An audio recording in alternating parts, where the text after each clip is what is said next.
සිංහල පොතේ channel එකට ඔයාලා හැමෝම ආදරෙන් පිළිගන්නවා. ඉතින් ඔයාලා දන්නවනේ ඔයාලට විචාර ලියන්න තියෙනවා. එතකොට මේ විචාරවලට අවශ්‍ය කරන උදාහරණ තෝරගන්නේ කොහොමද කියලා ගොඩක් දෙනා මගෙන් අහලා තියෙනවා. ඉතින් මං අද හිතුවා මේ පොතේ කවි තියෙන පාඩම් හැම එකකම ඔයාට ඕන කරන වැඩිපුරම ඕන කරන කවි උදාහරණ ටික කිව්වොත් හොඳයි කියලා. ඉතින් ඒ නිසා මේ වීඩියෝ එකත් එක්ක දිගටම රැඳිලා ඉන්න. ඔයාට හැම කවියක්ම බලා ගන්න පුළුවන් වැදගත්ම වෙන. ඉතින් ඔයාට පළවෙනියටම කවි හම්බ වෙන පාඩමනේ මේ ගුත්තිල පාඩම. ඉතින් මේ ගුත්තිලේන පළවෙනි කවිය ඔයාට ඕනේ වෙනවා. ඔයා අනිවාර්යයෙන්ම පාඩම් කරගන්න ඕනේ කවි ටික තමයි මම මේ කියාගෙන යන්නේ. ඊළඟට මේ දෙවෙනි කවියත් ඔයාගේ මතකයේ තියෙනවා නම් හොඳයි. සරල බස් වහර කියන ප්‍රශ්නයට ලියන්න පුළුවන් පළවෙනි දෙවෙනි කවි දෙකම. තුන්වෙනි කවියත්.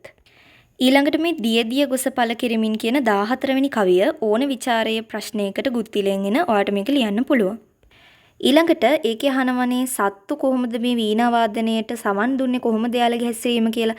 ඒකට ඔයාට මේ 16 වෙනි කවිය ඊට පල්ලෙහා තියෙන 17 ඊට පල්ලෙහා තියෙන 18 19 කියන කවි ටික පාඩම් කරගන්න වෙනවා. ගුත්තිලේ කවි ගොඩක් තියෙන නිසා ඉතින් මේ ටිකවත් පාඩම් කරගන්න වෙනවා කවි 30 ගානකින්.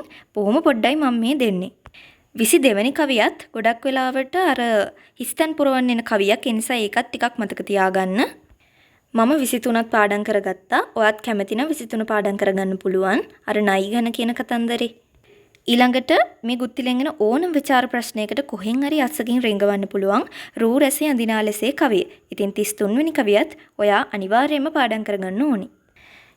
ඊළඟට හානා හිය පාඩමට යමු. නහින තෙහින කාලෙට කවිය ගොඩැල්ලේ තරම දැනගෙන කවිය. මොකද මේකේ අහන්නේ ඒගොල්ලෝ කොහොමද උදාහරණ ගෙනහැර පාමින් අපූර්ව ආකාරයකට උපදෙස් දුන්නේ කියන ප්‍රශ්නේ තමයි ගොඩක් වෙලාවට අහන්නේ. ඉතින් මේ ප්‍රශ්නෙට මේ ටික ඔයා පාඩම් කරගන්න වෙනවා. වරද පෙනෙන කවියත් ඔයාට පුළුවන් නම් පාඩම් කරගන්න. ඊළඟට මේ අඳුරු කරුවලේ පඳුරට මුවා වෙලා කවියත් ගොඩක්ම වැදගත්. ඊට උඩින් තියෙන කවිය පුළුවන් නම් විතරක් පාඩම් කරගන්න. නැත්නම් ඔය හයිලයිට් කරපු මම පෙන්නපු තුන ඇති. මුනිසිරිපා එකේ නම් ඇත්තටම කිව්වොත් මේ කවි ගොඩක් ඒවා ඔයාට පාඩම්. විශේෂයෙන්ම පළවෙනි කවිය, තුන්වෙනි කවිය, ඊට පස්සේ 5 6 කවි දෙක, අනිත් පිටුවේ තියෙන මේ අන්තිම කවිය සිනිදු මොලොක් බව මලෙහි කියන කවිය ඔයා අනිවාර්යෙන්ම පාඩම් කරගන්න ඕනි. ගංගාවේ සංගීතේ පාඩමේ පළවෙනි කවි 3 මේ පොත අපි ගොඩාක් පාවිච්චි කරපු නිසා හැමතැනම ඉතින් කුරුටු බලි වගේ තියෙන්නේ. ඒ ඔක්කොම විභාග කාලේ ලියපුවා. සහ අන්තිම කවිය. අන්තිම කවියට උඩින් තියෙන මිනිසුන් යූරු වල යන්නේ නඩි සද්දෙන් කවියත් පුළුවන් නම් පාඩම් කරගන්න. ලෙනතරයාම පාඩමේ ප්‍රේමවන්ත දරුවෙනිමා කියන කවිය ඒක ඇත්තටම ගොඩක්ම වැදගත්. ඕනම ප්‍රශ්නයකට ලියන්න පුළුවන් සිංහ බහුව පාඩමෙන් එන මේ කවිය දාන්න පුළුවන්. හොඳ බිරිඳක් ලෙස, හොඳ මෑණියෙක් ලෙස, ඒ වගේම මේකේ තියෙන තාලානුකූල ස්වරය, ධ්වනිතාර්ථවත් බව, භාවාර්ථවත් බව මේ හැම ප්‍රශ්නයකටම මේ කවිය දාන්න පුළුවන්. ඊළඟට මෙන්න මේක ආදරණීය බිරිඳක් කියන ඒ ප්‍රශ්නෙට මේක ගන්න පුළුවන්. ඔබ පියානෝ නරේකු නොව මේක ටිකක් කියවි ඉන්න විතරයි තියෙන්නේ. මටද හිමි වේ වංගරාජ ප්‍රබල නරවල පරපුරෙන්. මේවා කවි නෙවෙයි නිසදැස් වගේ තියෙන්නේ.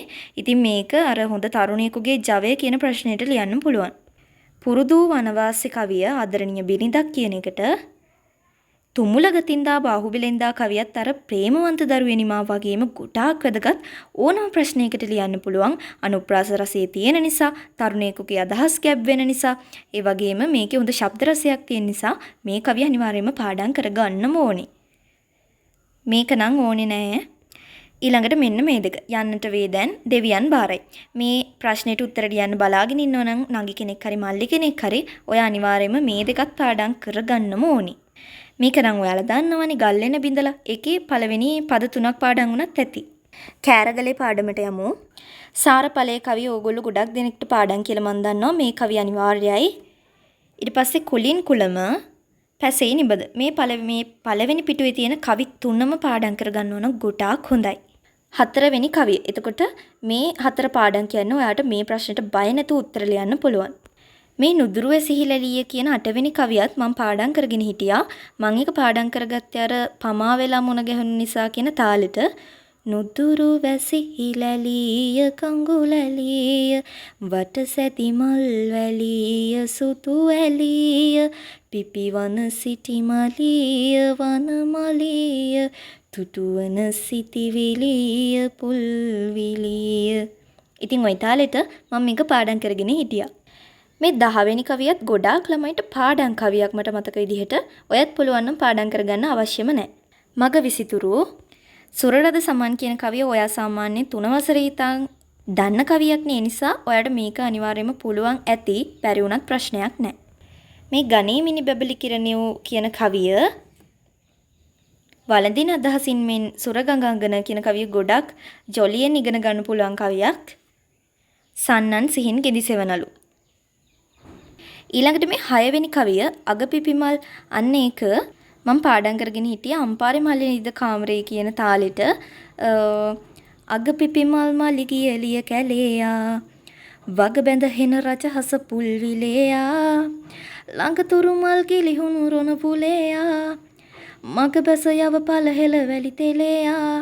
අනේ තාලෙට මම මේක පාඩම් කරන් හිටියා. ඉක්මනින්ම පාඩම් කරගන්න පුළුවන්. 12 වෙනි කවිය රිවි තැවුලේ. ඉතින් ඒකත් මම පාඩම් කරන් හිටියා. මේක මම මතක තියාගෙන හිටියේ සායම් කිරිල්ලි තාලෙට. රිවි තැවුලේ පිපි කමලේ විල් ගැවසි මතකෝලේ තුරුවතුලේ හඬන නිසි වන සැවුලේ මක අසලේ පොර සැලසී කුරු පැවුලේ යව අවුලේ නුවී කිසි. ඉතින් ඒ තාලෙට මම මේකත් පාඩම් කරගත්තා. ඊළඟට කුරහන් සිමුව පාඩම පළවෙනි කවිය 3 4 කවි දෙක 4 කවිය නම් ඔයා දන්නවනේ මොන්ටිසෝරි කාලේ ඉඳන් වගේ. 5 වෙනි කවිය අන්තිම කවිය. මේක හැබැයි ගොඩක් ලේසි නිසා මේකේ කවි ඔක්කොම වගේ මම පාඩම් කරගෙන හිටියේ. ඒක පාඩම් කරගන්න දෙයක් නැහැ. හරි ලේසි. ඉතින් ඔයාටත් පුළුවන් නම් ඔක්කොම මතක තියාගෙන ඉන්න. දෑතේ කරගැට පාඩමේ නම් මට කවි ඔක්කොම මතක තිබුණා. මොකද අපි මේක තේරි මේරි කියන තාලෙට පාඩම් කරගෙන හිටියේ. දෑතේ කරගැට සිඹසන සන්නට ලාගොය මේ තලු පවන් සලයි දහතිය මුතු ඇට මල්වරු සාවී කරල් බරින් පීති වැකිරේ අට සඳ මෝරණ මැදියම් මහසින් බිලිඳු හතට කිරිතියර ගලයි හිට ඉදිවන නව ලෝකය දැක දැක පුංචි පුතා හීනෙන් හිනහි. ඉතින් ওই තාලෙට කවිය ඔක්කොම මතක හිටිනවා. වැදගත්ම කවි වෙන්නේ පළවෙනි කවිය 3 4 අන්තිම එක පුළුවන් නම්. වස්සානය මේකත් අපි සින්දුවක තාලෙට පාඩම් කරන් හිටියේ. මට සින්දුව මතක නෑ.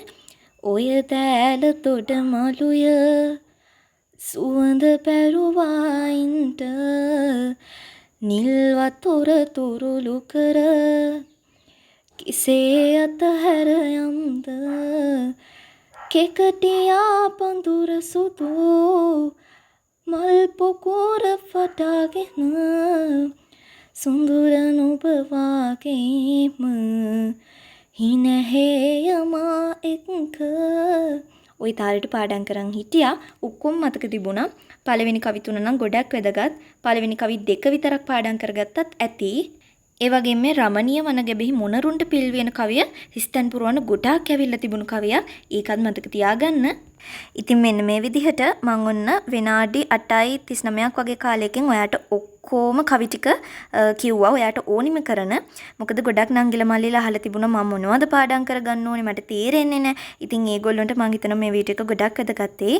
ඉතින් අනිවාර්යෙන් ඔයාගේ ආදරණීය කමෙන්ට් එක දාගෙන යන්න අමතක කරන්න එපා. මොකද මම ඒකෙන් තමයි දැනගන්නේ මම ඊළඟට ගේන්න ඕන වීඩියෝ එක මොකක්ද කියලා. ඔයාට තියෙන ප්‍රශ්න ඔක්කොම අහන්න. මම ඊළඟ වීඩියෝ එකකින් ඒවට උත්තර ගේන්නම්. ඊළඟට මම කරන්න ඕන වීඩියෝ එක ගැන ඔයාලා පල්ලෙහින් කමෙන්ට් එකක් දාගෙන යන්න. එහෙනම් ගිහින් එන්නම්. හැමෝටම සුබ සතියක් ප්‍රාර්ථනා කරනවා. ඒ වගේම විචාර ලියන්න බය වෙන්න එපා කියලාත් කියන්න කැමතියි.